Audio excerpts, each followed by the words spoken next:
इसमें क्या कहते हैं, an acute angle is any angle greater then 0 degree but less than 90 degree. Acute angle कौन सा होता है, जो 0 डिग्री से ग्रेटर होता है लेकिन स्मॉलर किससे होता है, 90 डिग्री से। ऐसी बात है ना, 90 डिग्री का दूसरा नाम क्या है, राइट एंगल। ठीक है, an angle which is greater than a right angle, कहता है ऐसा एंगल जो राइट एंगल से क्या हो, ग्रेटर, बड़ा हो। राइट एंगल कितने डिग्री का होता है, 90 डिग्री का, बट लेस देन 180 डिग्री, जो 180 डिग्री से छोटा हो। 180 डिग्री का के इक्वल जो एंगल होता है उसका भी खास नाम है ना, वो क्या है, straight angle is called an. कहता है ऐसा एंगल जो 90 डिग्री से ग्रेटर हो और 180 डिग्री से स्मॉलर हो, ऐसे एंगल को हम क्या कहते हैं, तो क्या कहते हैं हम, एब्ट्यूज एंगल। यहाँ पे आपने लिख देना है एब्ट्यूज एंगल। ओके, नेक्स्ट में कह रहा है a reflex angle is any angle which is greater than dash but less than dash. कहता है रिफ्लेक्स एंगल कैसे एंगल होता है, जो किससे बड़ा होता है और किससे छोटा होता है। आप लोगों को पता है ना, रिफ्लेक्स एंगल ग्रेटर देन किससे होता है, 180 डिग्री से, मतलब स्ट्रेट एंगल से ग्रेटर होता है, बट लेस देन 360 डिग्री से, टोटल एंगल से छोटा होता है। ठीक है, कोई भी एंगल हो सकता है 180 और 360 डिग्री के दरमियान में। कहता है two right angles make a dash angle. कहता है दो राइट एंगल मिलके कौन सा एंगल बनाते हैं।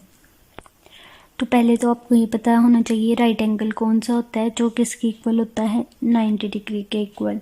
ठीक है, तो ये देखें, दो राइट एंगल मिलके कौन सा एंगल बनाते हैं, स्ट्रेट एंगल। वो मैं आपको बताती हूँ कैसे। ये देखें कि राइट एंगल है ना, एक वर्टिकल लाइन और एक हॉरिजेंटल, ये 90 डिग्री है। अगर एक और 90 डिग्री का एंगल हो, ठीक है, मतलब ये वर्टिकल लाइन हो, ये वाली कौन सी लाइन है, वर्टिकल, तो मैं इस साइड पे कौन सी लाइन ड्रॉ कर दूँ, हॉरिजेंटल लाइन ड्रॉ कर दूँ।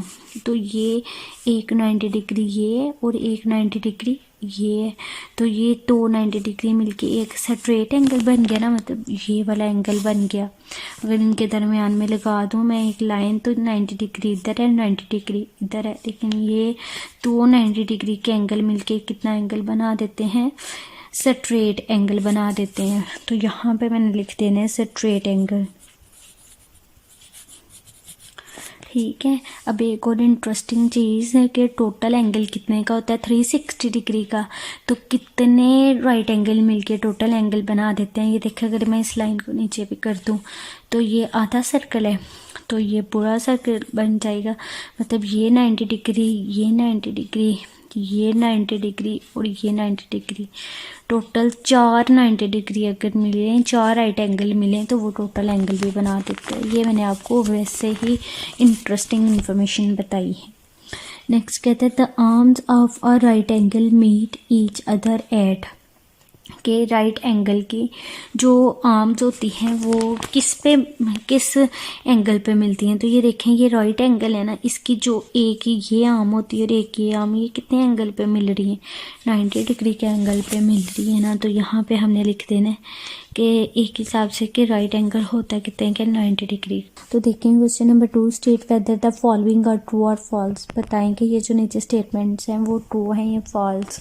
तो a reflex angle is greater than 180 degree and less than 360 degree. कहता है जो रिफ्लेक्स एंगल होता है वो 180 डिग्री से ग्रेटर होता है, 360 डिग्री से स्मॉलर होता है। तो जी बिल्कुल ऐसा ही होता है। तो ये क्या है, ट्रू,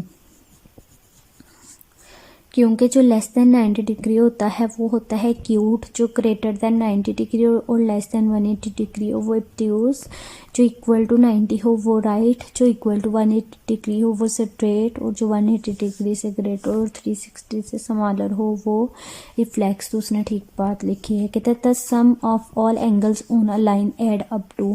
कहता है एक लाइन पे एड अप टू 180 डिग्री। कहता है एक लाइन लगाओ तो उस पर टोटल एंगल कितने का बनता है, 180 डिग्री का बनता है। जी ये देखिए, मैं एक स्ट्रेट लाइन ड्रा करूँ तो टोटल मेजरमेंट पूरी लाइन पे अगर मैं एंगल की करूँ, जैसे ये स्ट्रेट एंगल है, यहाँ पे टोटल एंगल कितने का बना हुआ है, 180 डिग्री का बना हुआ है। तो मतलब ये क्या है, ट्रू। कहते हैं angles at a point add up to 180 degree. कहते हैं एक पॉइंट पे भी एंगल 180 डिग्री का होता है, नहीं। ये देखें, एक ये पॉइंट है ना, इस पे 60 का भी हो सकता है, इस पे 90 का भी हो सकता है। ठीक है। ऐड अप टू 180 डिग्री नहीं हो सकते। अगर ये एक 60 का है तो एक यहाँ पे मैं क्या करूँगी 90 डिग्री का भी ड्रॉ कर लूँगी। 90 और 60 को जब मैं प्लस करूँगी तो ज़रूरी नहीं है कि वो 180 डिग्री हर एक एंगल से बने। यहाँ पे जब मैं 90 60 को प्लस करूँगी वो तो 150 बनेगा ना 2 पॉइंट पे, तो 180 तो नहीं बनेगा, तो ज़रूरी नहीं है कि 180 बने। तो ये क्या है, फॉल्स है।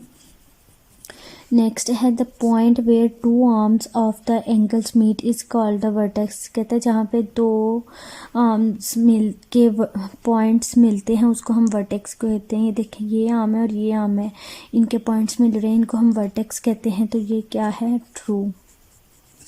कहते हैं there are 90 degrees in a straight angle. एक जो स्ट्रेट एंगल है वो 90 डिग्री के इक्वल होता नहीं, जो 90 डिग्री के इक्वल होता है वो तो राइट एंगल होता है। ये स्ट्रेट एंगल की बात कर रहे हैं, मतलब ये कितने का है, 180 डिग्री का। ठीक हो गया।